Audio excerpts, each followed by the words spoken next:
500 மற்றும் 1000 ரூபாய் நோட்டுகளை குறித்த அறிவிப்பை திரும்ப பெற வேண்டும் என்று கோரி சென்னை ஜெமினி பிரிட்ஜ் அருகே செல்போன் டவரில் ஏறி ஒருவர் தற்கொலைக்கு முயல்வதாக தகவல் வெளியானது. அந்த நேரடி காட்சிகளை நாம் பார்த்தோம். அந்த நேரடி காட்சிகளை நாம் பார்த்து கொண்டிருக்கிறோம். தற்போது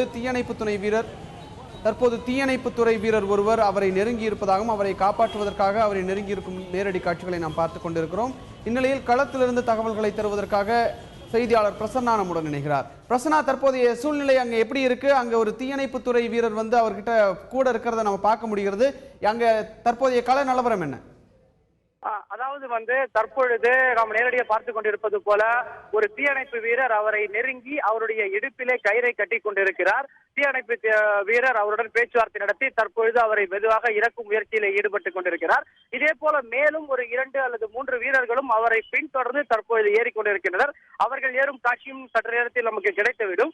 எனவே 2 அல்லது 3 வீரர்கள் மேலே ஏறி அவரை லாவகமாக கீழே பத்திரமாக இறக்கும் முயற்சியிலே தற்பொழுது ஈடுபட்டு வருகின்றனர். இந்நிலையில் சற்று முன்பாக தீயணைப்புத்துறை அதிகாரிகளிடம் இது குறித்து நாம் பேசிய பொழுது அவர் தெரிவித்த கருத்து என்னவென்றால், தற்பொழுது இந்த வலைகளை நாங்கள் முழுமையாக கட்டிவிட்டோம். இந்நிலையில் நாங்கள் மேலே ஏறுவது குறித்து தீயணைப்புத்துறையினர் நாங்கள் தீவிரமாக ஆலோசித்து வருகிறோம் என்று தெரிவித்திருந்தார். அவர் சொன்ன ஒரு சில நிமிடங்களில் எல்லாம் தற்பொழுது தீயணைப்புத்துறையினர் முடிவெடுத்து அவரை காப்பாற்றுவதற்கு மேலே ஏறினர். இந்நிலையில் முதலாவதாக ஒரு வீரர் மேலே ஏறி தற்பொழுது அவருடைய வயிற்றிலே கயிற்றை கட்டி அந்த கயிறு கீழே வரை தொங்குறதை நாம் பார்க்கலாம். இந்நிலையில் தற்பொழுது 2 மற்றும் 3வது வீரர்களும் மேலே ஏறிக்கொண்டிருக்கின்றனர். எனவே இன்னும் ஒரு 10 அல்லது 15 நிமிடத்திற்குள்ளாராக அந்த மேலே நின்று போராட்டத்தில் ஈடுபட்ட நபரை பத்திரமாக கீழே தீயணைப்பு வீரர்கள் இறக்கி விடுவார்கள் என்றே நாம் எதிர்பார்க்கலாம். குறிப்பாக தற்பொழுது அந்த மேலே போராட்டத்தில் ஈடுபட்டவரும் இவர்களோடு கீழே இறங்குவதற்கு ஒத்துழைப்பு தருவதை போலத்தான் தற்பொழுது தெரிகிறது. ஏனென்றால் அவரும் இவருக்கு ஏற்றார் போல அசைந்து கொடுத்து அவருடன் ஒன்றாக இருந்து இறங்குவதற்கு ஒத்துழைப்பு வருகிறார். எனவே இன்னும் ஒரு 10 நிமிடத்திற்குள்ளாராக அவர் பத்திரமாக கீழே இறக்கி விடப்படுவார் என்றே நாம் எதிர்பார்க்கலாம். பிரசன்னா, இப்போ இந்த நேரடி காட்சிகளை நாம் பார்க்கும் பொழுது அந்த தற்கொலை செய்வதற்காக அந்த செல்போன் டவரில் ஏறிய நபரும் அவருடைய வயிற்றில் கைத்தை கட்டி கொண்டு தற்போது அவரும் கீழே இறங்கி வருவதை அதற்கான காட்சிகளை நாம் பார்க்க முடிகிறது. இன்னும் சற்று நேரத்தில் அவர் கீழே இறங்கி வந்து விடுவார் என்றும் நீங்க சொல்றீங்க. இந்த நிலையில அவர் கீழே இறங்கி வந்ததன் பிறகு இது குறித்து போலீசார் அங்க இருக்கிறவங்க என்ன சொல்றாங்க? கண்டிப்பாக அவர் மீது வழக்கு பதிவு செய்யப்படும், அவர் கைது செய்யப்படுவார். இதே எப்பொழுதும் ஒரு பிரதான நடவடிக்கையாகவே இருக்கும். இந்நிலையில்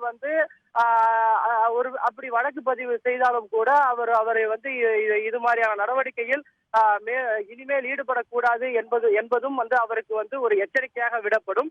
அவ்வாறு எச்சரிக்கையாக விடப்பட்டு அவர் மீது ஒரு சில வழக்குகளை பதிவு செய்து அவர் கைது செய்வதற்கு நிறைய வாய்ப்பு உள்ளது. எனவே அதற்கும் தற்பொழுது காவல்துறை தயாராகவே உள்ளது. ஆனால் அதற்கு முன்பாக தற்பொழுது அவருக்கு மருத்துவ உதவி அளிப்பதற்கு 108 ஆம்புலன்ஸ் தயார் நிலையில் அங்கே வைக்கப்பட்டுள்ளது. எனவே உடனடியாக அவர் இறக்கிவிடப்பட்ட பிறகு உடனடியாக அவருக்கு மருத்துவ சிகிச்சை அளிக்கப்படும். அதன் பிறகுதான் அடுத்த கட்ட நடவடிக்கையை காவல்துறையினர் மேற்கொள்வார்கள்.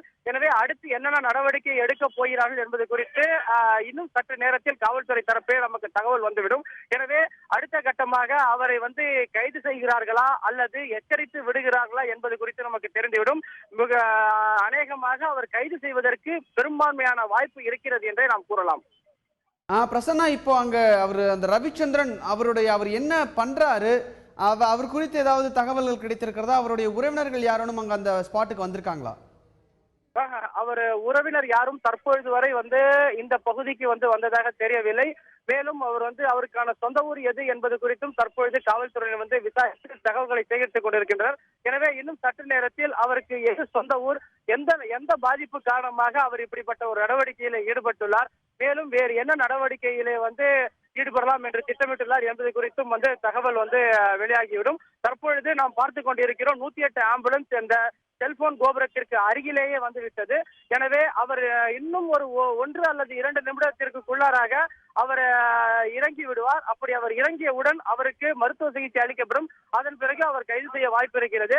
எனவே நீங்கள் கேட்டது போல அவருடைய பின்னணி குறித்த தகவல்கள் இன்னும் சற்று நேரத்திலே நமக்கு தெரிய வந்துவிடும். பிரசன்னா, இப்ப அவர் கீழே இறங்கி வரக்கூடிய காட்சிகளை நாம் பார்க்க முடிகிறது. இன்னும் எத்தனை அடி தூரம், அதாவது என்ன ஹைட்ல அவங்க இருக்காங்க இப்போ? தற்பொழுது ஒரு 30 அடி தூரத்தில் சராசரியாக ஒரு 30 அடி தூரத்திலே அவர்கள் இருப்பார்கள் என்று எதிர்பார்க்கலாம். அநேகமாக இன்னும் ஒரு நிமிடத்திற்குள்ளாராக அவர் இறங்குவதற்கு நிறைய வாய்ப்பு இருக்கிறது. ஏனென்றால் அவர் தற்பொழுது மிக உயரத்திலிருந்து தற்பொழுது ஒரு பாதுகாப்பான அளவிற்கான ஒரு உயரத்திற்கு அவர் வந்துவிட்டார். இந்நிலையில் அவர் இன்னும் சற்று நேரத்தில் அவர் காப்பாற்றப்படுவார், அவர் மீட்கப்படுவார் என்று நாம் எதிர்பார்க்கலாம். நீங்க தொடர்ந்து இணைப்பிலேயே இருங்க பிரசன்னா, நாம் தொடர்ந்து பேசுவோம். நீங்க தொடர்ந்து இணைப்பிலேயே இருங்க. அங்க இருக்கக்கூடிய கள நிலவரத்தை நீங்க தொடர்ந்து சொல்லிட்டே இருங்க. இந்த நிலையில 500 மற்றும் 1000 ரூபாய் நோட்டுகள் திரும்ப பெறக்கூடிய இந்த அறிவிப்பை திரும்ப பெற வேண்டும் என்பதை வலியுறுத்தி ரவிச்சந்திரன் என்பவர் ஜெமினி பிரிட்ஜின் அருகே, ஜெமினி பாலத்தின் அருகே இருக்கக்கூடிய செல்போன் டவரின் மீது ஏறி தற்கொலைக்கு முயன்றார். அந்த நேரடி காட்சிகளை நாம் பார்த்தோம்.